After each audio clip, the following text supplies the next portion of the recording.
Die brief van die 40 Afrikaners het behoorlike herrie veroorsaak. Mense het verskriklik gereageer. Baie gereageer en baie kwaad gereageer. Meer as 90% van mense wat gereageer het, was teen die 40. Meeste van hulle was woedend en dan was daar 'n hele klomp wat sommer net lelik was. En lelik bly lelik. Maar die vraag is, hoekom reageer mense so oorweldiging? Ons wil so 'n bietjie agter die emosie kom. Nou, Connie Mulder hulle van die Solidariteit Navorsingsinstituut het onlangs heelwat studie gedoen oor Afrikaners, hoe hulle voel, hoe hulle dink. En ek het gedink om met hom te gesels oor hoekom is mense so kwaad? En dis die eerste vraag wat ek vir jou wil vra. Ja, so kyk, die eerste ding wat ons moet besef is, hierdie is nie 'n normale kwaad nie. Dis bietjie meer, dit beteken gewoonlik 'n kwaad wat lank kom. En ek dink wat hierdie 40 briefskrywers dan nou afgetrap het, is hulle het net die landmin afgetrap van die broeiende woede wat daar is teenoor die ANC, en hulle het gelyk of hulle die ANC verdedig. So dis so twee goeters. En nou vind ons uit via rapport, hulle het die ANC verdedig, of hulle nou geweet het hulle doen dit of nie. So dis twee goeters. Die een is, Afrikaners is baie, ek sal amper sê, hartseer, maar dit is 'n vreemde, is 'n kwaad hartseer oor wat met die land aangaan. Hierdie is ons land. Ons is hele lewe hier, ons is baie trots op alles wat in die land al gebeur het. En nou ry jy elke dag en jy sien hoe die goeders verval en hoe die goeders weggaan, en dit maak 'n diep woede in jou los wat sê, maar hierdie is nie hoe dit moet wees nie. Ons kan beter wees. Hoekom laat julle dit toe? En dan kombineer jy dit met, dit gaan net slegter, dit hou net aan, en dit lyk nie of dit gaan omdraai. Nie die ANC lyk of hulle vasberade is om in die rigting te gaan. So daai onderliggende hartseer woede is die een deel hoe ons oor Suid-Afrika voel. As ek dit al beskryf as, dis so 'n bietjie soos om iemand te verloor aan demensie is. Dit lyk soos die mense wie jy lief is, maar hulle doen nie meer die goed wat hulle het nie. En daar's iets is nie reg nie. En dit is 'n hartseer want ek verloor hierdie mense, ons verloor hierdie land waarvoor ons so lief is. En dit is kwaad vir, maar wie doen hierdie? En dan sien jy die ANC. En die tweede deel is, dit gaan swaar, dit gaan regtig sleg. Dit gaan nie ekonomies goed met mense tans nie. Hulle sukkel. Dit is 'n moeilike omstandighede in die middel van hierdie moeilike omstandighede waarin Afrikaners reeds probeer funksioneer. Het die ANC gekom met hernuide aanvalle op Afrikaners deur Bella onder andere wat skielik aan ons skole vat. Nou die subsidie sny wat eintlik maar bedoel is om Afrikaanse skole se subsidies te sny, wat net nog meer finansiële druk en ander kulturele druk op Afrikaners sit. Kombineer dit met 'n verskerpte SEB, verskerpte raswette in die werksplek, wat dit amper onmoontlik vir jou maak om nog te verdien vir jou gesin. As jy 'n besigheidjie gehad het wat verskaf het aan 'n munisipaliteit, het jy nou uitgevind, jou kontrak is opgehef want jy is nie swart nie. Goed in daai lyn. En in die middel van hierdie alles, daal hierdie briefskrywers amper vanuit die hoogte neer. En hierdie mense, ons stoei deur die modder, ons probeer net dag te dag dit maak, en hulle kom sê, het jy al oorweeg om dalk nie in die modder te stoei nie? Of gekombineerd met, het jy geweet, jy is nie eintlik so diep onder die modder nie, daar's ander mense wat dieper is. Julle is eintlik nie slag. Julle is eintlik so... Hoekom bied julle julleself as 'n slag? First op wel binne die konteks van die Amerikaanse ding en die vlugtelinge en so aan. So, maar die mense kyk nie gesofistikeerd hierna nie, want hulle kyk na daai brief, die brief sê, julle is nie slagoffers nie.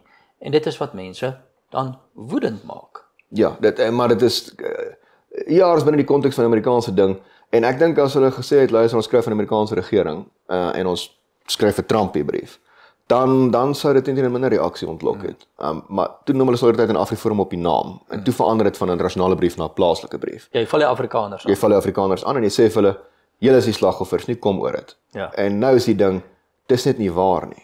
Bedoelende is, nee, daar is wette wat Afrikaners teiken, spesifiek. Jy het dalk 'n probleem met die vlugtelingprogram ensovoorts, maar Suid-Afrika het 'n regering wat baie beslis teen Afrikaners regeer. Hulle sê dit vir jou, verbatim, hulle het dit al herhaaldelik gedoen. Ek dink nou aan Ronald Lamola tydens die aanvanklike onteieningsdebat. Toe vra hulle van maar, luister, julle wil nou die grond onteien en die grondwet wysig, hoekom nasionaliseer hulle net al die grond nie? Toe antwoord hy, nee, hulle kan nie dit doen nie, dan gaan hulle dalk swart mense se grond vat. So jy het 'n regering wat baie beslis teen wit mense en dan Afrikaners spesifiek nou regeer. En dit sê, jy het mense wat ervaring op grondvlak het, wat is, ek ervaar die regering as vyandig teenoor my. Ek ervaar dat hulle my vermoë om my gesin te verskaf inperk. Ek ervaar dat hulle my kinders knyp op toelating, op skole ensovoorts. En dan het jy mense wat vir jou sê, al daai goed Dit gebeur nie regtig nie. Nou, ek verstaan hulle dit in die Amerikaanse konteks probeer sit met ons nou nie vlugtlinge nie. Ironie is meeste Afrikaners dink ek stem saam daarmee dat luister ons is nog nie vlugtlinge nie, maar hulle sal heftig met jou verskil as jy kom vir ons sê, maar eintlik gaan dit nie sleg nie. Ek het daarmee dink soos daardie ou storie wat hulle vertel van die bokser wat hierso geboks het en die opponent slat vir hom uitmekaar uit. En hy beland daar in die hoek. Nou probeer sy helpers probeer hom nou moed aan praat en hulle gooi hom nat en waai hom koud en hulle sê vir hom, hoorie so man, dit gaan eintlik goed. Dan kyk hy so uit, sien hierdie oog van hom wat so toegespal is en hy sê, maar as dit so goed gaan, wie slaan my dan so? En ek dink dis presies hoe die mense voel. Hulle sê, as dit so goed gaan met ons, wie slaan ons dan so? My oog is geswel, my lip is oopgeslaan, ek is uitgeput, ek sit hier in sweet. En dan kom sê hy vir my, maar ek is nie 'n slagoffer nie. Ek kry die gevoel dat die groep was net eenvoudig uitvoering is. Hulle het 'n ander soort debat dalk probeer voer. Hulle het 'n blinde woede teenoor Trump. Ja. Hulle is eintlik kwaad ook vir die Weste en hulle is binne in 'n miskien 'n baie van hulle in 'n ander intellektuele debat wat hulle eintlik hier probeer voer. Maar hulle het geen aanvoeling gehad vir die gevoel van Afrikaners nie en Afrikaners het woedend gereageer. Kyk, maar dis die belangrike deel. Ons moet tog praat oor wie is die mense wat hierdie brief geskryf het. Net waar kom hulle vandaan? Dis akademici wat met ander woorde professorskap gekry het nog voor die raswette regtig begin knyp het. Ek weet nou die jong dosente en so word nie regtig meer bevorder nie, maar hulle is ouer ouens, dan sit joernaliste vir Afrikaanse publikasies wat nie wesenlike uitdagings het in die werksplek met raskwotas nie. En dan jy dominees wat in hulle wêreld nog nooit regtig aansoek gedoen het met 'n rasvereiste op hulle pos nie. Teenoor hulle gemeentes beroep hulle ensovoorts. So dis mense wat nog nie die ANC se tande ervaar het op grondvlak nie. Ek gaan ook nie terug. En solidariteit is teenoorgestelde. Ja. En ek dink dit is wat baie keer nie verstaan word nie. Ons verteenwoordig gewone mense. Presies. Gewone mense wat werk. Gewone mense wat op fabrieksvloere is, wat onder in 'n myn werk. Gewone onderwysers. Ons mense word elke dag, as daar syfers gestel word, dan is dit nie syfers nie, dis nie 'n teoretiese konstruk nie. Agter daai syfer is 'n lid van my. Dis 'n lid wat hoor ek is nie meer welkom hier nie. Dit is 'n lid wat magteloos voel, ek kan nie meer bevorder word nie. En ons het vergaderings met hulle, ons besoek hulle, ons is op die werksplekke. Ons weet presies hoe mense voel en ons interpreteer dit en ons tree op namens hulle en ons tree in vir hulle.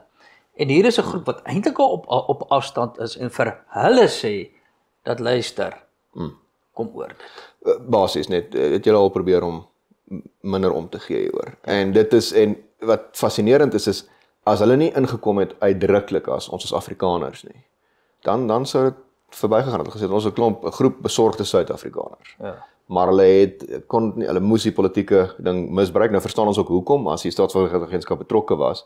Dit was belangrik dat Afrikaners teen die goed is, want die Withuis knyp die ANC tans op Afrikaners. So, hulle het ingekom as ons is Afrikaners, wat outomaties sê, maar ons is deel van julle, en toe vasgeglo, maar ons ervaring is julle ervaring. Julle is sekerlik ook skaam, en hulle kon hulle self nie help nie. Toe gaan hulle vanuit die voortoring, en hulle skiet op die mense wat elke dag op die fabriekvloer sit, wat ons is, want hulle hou regtig nie van solidariteit in Afriforum nie, dit is nie 'n geheim nie. En toe hulle ons maar hulle hou nie van hulle mense nie. Toe noem hulle almal, al die fabriekwerkers, en van daar af, 'n gewone gemiddelde Afrikaner, voel nie soos daai briefskrywers nie. Ek dink mense moet 'n onderskrif tref. Ek dink die Afrikaners het 'n slagoffer mentaliteit nie, bedoelende is, ons sit nie hopeloos en gooi as op ons koppe en gaan, ag, dis nou so nie. Maar ons is definitief slagoffers van wetgewing. Ja. Ons is definitief slagoffers van die rassebedeling. Kan 'n bietjie daaroor praat? Ja. Oor die verskil tussen om 'n slagoffer te wees en 'n slagoffermentaliteit te hê. Yes, so die verskil tussen die twee, en wat ons kan sien as ons studies doen oor Afrikaners, is hulle is heeltemal bewus daarvan dat daar wette is wat teen hulle diskrimineer. Dit is en dis 'n ding. Nou jy kan stry daarmee as jy wil wat jy doen, maar dan jy ontken die werklikheid. Dis nie, ons maak dit nie op nie. Die ANC skryf dit vir jou in die Gazette neer, is non-designated group. Ons het nou weer daai sektorkodes ensovoorts wat hulle met 'n Excel presies veel gaan uitwerk hoeveel wit mans moet waar wees. En dit is presies wat dit is. Dan sê non-designated group is mooi, en dan as jy definisies toe gaan, dan vind jy uit non-designated group is wit mans. So hierdie wetgewing diskrimineer teen wit mans. Spesifiek, dis 'n amptelike regeringsdokument. So dan is dit 'n feit dat wit mans is die slagoffer van hierdie wetgewing. Jy kan sê jy is nie, maar jy hoef nie, maar jy is. Maar as 'n verskil tussen 'n slagoffer wees wat net soos 'n feitelike ding is, as jy is, dit is waar, daar is wette wat teen jou diskrimineer.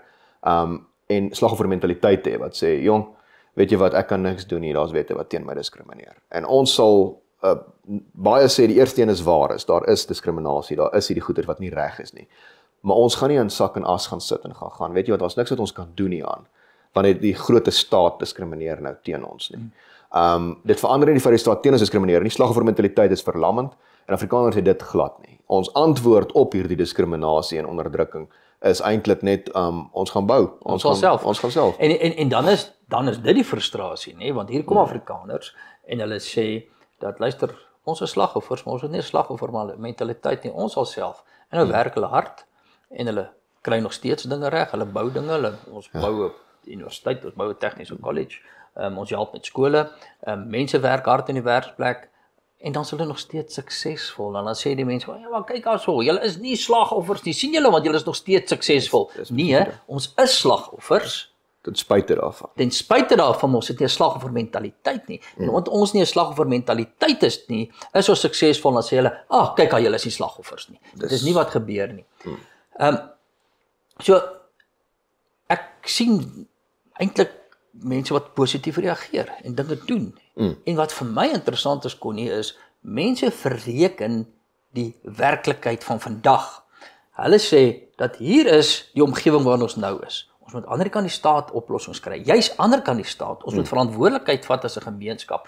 En nou begin ons hier eintlik om post-apartheid tipe oplossings te kry. Ons begin 'n nuwe bedeling vestig wat glad nie vergelyk kan word met die vorige bedeling nie. Maar wat vir my wel opvallend was, is dat hierdie liewe skrywers van die briewe, hulle kry net nie reg om uit die vorige bedeling se denkraamwerk te kom nie, terwyl ons dit juis doen. Afrikaners het juis antwoorde begin kry ander kant die vorige bedeling, maar nee, daar sal op die radio gesê word, nee, solidariteit probeer weer om die apartheid terug te bring, want hy kan nie uit die verlede kom nie, of, nee, hierdie is maar net 'n AWB 2, ja. Want hy kan geensins homself bedink buite die vorige verdelingslyne, die vorige bedeling nie, die AWB, ons is lankal ander kant dit. En mense is lankal ander kant dit. Hulle word geïrriteerd en kwaad as hulle daarvan beskuldig word. Dit is, ek dink, dis presies die ding is, hierdie ouens, wanneer ons sê ontkoppel, dan bedoel ons, ek dink regtig hulle moet nuwe vriende kry, wat jonger is en actually in die land bly. In kort is jong mense weet nie eers van daai verdelingslyne nie. Hierdie is ouens wat nog KPNP dink aan Afrikaners, en dis net nie meer 'n ding nie. Die ander probleem is, as jy vasgevang is in apartheid denke, dan is die enigste oplossing is 'n unitêre staat met 'n reënboognasie, wat alles baie pragtig werk. Nou, ek wens dit het gewerk. Ek doen. Dit sou wonderlik wees. Maar die harde werklikheid van Suid-Afrika is te groot en is hopeloos te divers om vanaf een punt af so regeer te kan word. Dit kan net nie, dit werk net nie. En die reënbooggedagte is 'n baie edel gedagte, maar prakties het dit net nie neerslag gevind nie. Dit het nie gebeur nie. Wat ons sien is jy sien tirannie van die meerderheid veel eerder. Wat gebeur? En hier kom ons en ons gee eintlik 'n antwoord ander kan die unitêre staat. Presies. Want dit is eintlik iets heeltemal anders, 'n ander bedeling as die vorige bedeling. Ons sê eintlik hier is 'n gemeenskapbedeling en net so 2-3 weke terug toe het ons hierdie pragtige ding wat deur Afriforum gefasiliteer is tussen verskillende kultuurgemeenskappe wat mekaar begin vind op gemeenskapsvlak. Dis 'n ander soort antwoord. Ons sê ons sal self, die gemeenskap neem self verantwoordelikheid. En wat doen ons? Ons help in gemeenskappe om antwoorde te bring. Afriforum maak slaggate reg, help in 'n hand, help met gemeenskapprojekte en hulle maak nie net Afrikaners slaggate reg nie, hulle maak almal se slaggate reg. So hier is ons eintlik besig om 'n ander antwoord te bied en hulle kry net nie reg om uit hulle vorige bedelingsantwoorde 'n antwoord te bied nie. So dit is eintlik die paradoks hierso. Dat is, ons is die nuwe skeppers, die nuwe denkers binne nuwe werklikhede. Maar presies dit is en jy het ouens wat dan en ek dink dit is my opsomming, dit kan verkeerd wees. As die oplossing vir vrede in Suid-Afrika nasiebou is, dan in hulle wêreld is al hoe nasiebou werk is, ons moet almal alles wat ons is opgee en 'n smoothie word. Ons moet almal moet gemeng word. Ons sê luister, nasiebou werk so, ons elkeen moet wees wat jy is en dan waar ons kan werk ons saam. En dit maak sin op sekere plekke. So dit beteken ons sê meer jy's 'n vrugteslaai. Jy bly 'n pineappel. Jy's die pineappel wat daar rondhang, weet hoe dit werk, maar jy's nie veral gemeng in die smoothie nie. Jy's 'n vrugteslaai, elkeen het sy plekkie en dit vind baie eerder op kultuur en op gemeenskapsvlak plaas wat Suid-Afrika is. Dit is 'n gemeenskap van gemeenskappe. Nou ek dink waarop dit neerkom is daar is min goed wat so groot bedreiging vir die smoothie is soos die pineappel wat nie wil in nie. En dit sê ons gaan die hele projek verongeluk as ons nou nie wil assimileer nie. Maar ek dink nou weer is teenoorgestelde. Is jy gaan die hele projek verongeluk as jy assimileer, want dan word jy 'n baie nuttige ding vir die ANC. Jy word 'n monokultuur. Hierdie een van standaard, hierdie Suid-Afrikaans en Suid-Afrikaans is dan outomaties die meerderheidskultuur wat gaan wees. Jy stem ANC en jy is nie te ongelukkig ensovoorts nie. Ja, vir die ANC is dit baie nuttig om te sê luister ons Suid-Afrikaans is ons hierso. Julle mag vurig verskil oor hierdie klein stukkie, maar jy kan nie sê ons moet weg nie. Wat die brief nie doen nie, vir interessantheid. Hy noem nie die ANC nie. Hy noem apartheid en nalatenskap ensovoorts. Ons is vrugteslaai aan die kant in Suid-Afrika is daar. Suid-Afrika is oor dit. En hierdie ouens wat besig is met agterhoede gevegte oor is dit nog apartheid of nie. Afrikaners se pineappel is wat nie wil deel word van die mengelbakkie nie. Daar is baie ander. Baie ander groepe. Daar's eintlik bitter min mense in Suid-Afrika wat hulle identiteit net wil eenvoudig opgee en dan in iets anders opgaan. Precies. Maar dit bring ons aan die einde van hierdie gesprek. Dit was 'n interessante week, dit gaan interessante weke bly. Mense is kwaad, mense is slagoffers. Hulle het nie 'n slagoffermentaliteit nie. Hulle is besig om te bou en te bly en te sê ons sal self, ons by Solidariteit is trots op ons mense. Solidariteit het 'n rykdom van video's en standpunte, insluitende die potsending Solidariteit wêreld. En alles is saamgevat op ons YouTube kanaal, op ons verskillende media platforms en natuurlik nou ook op Spotify.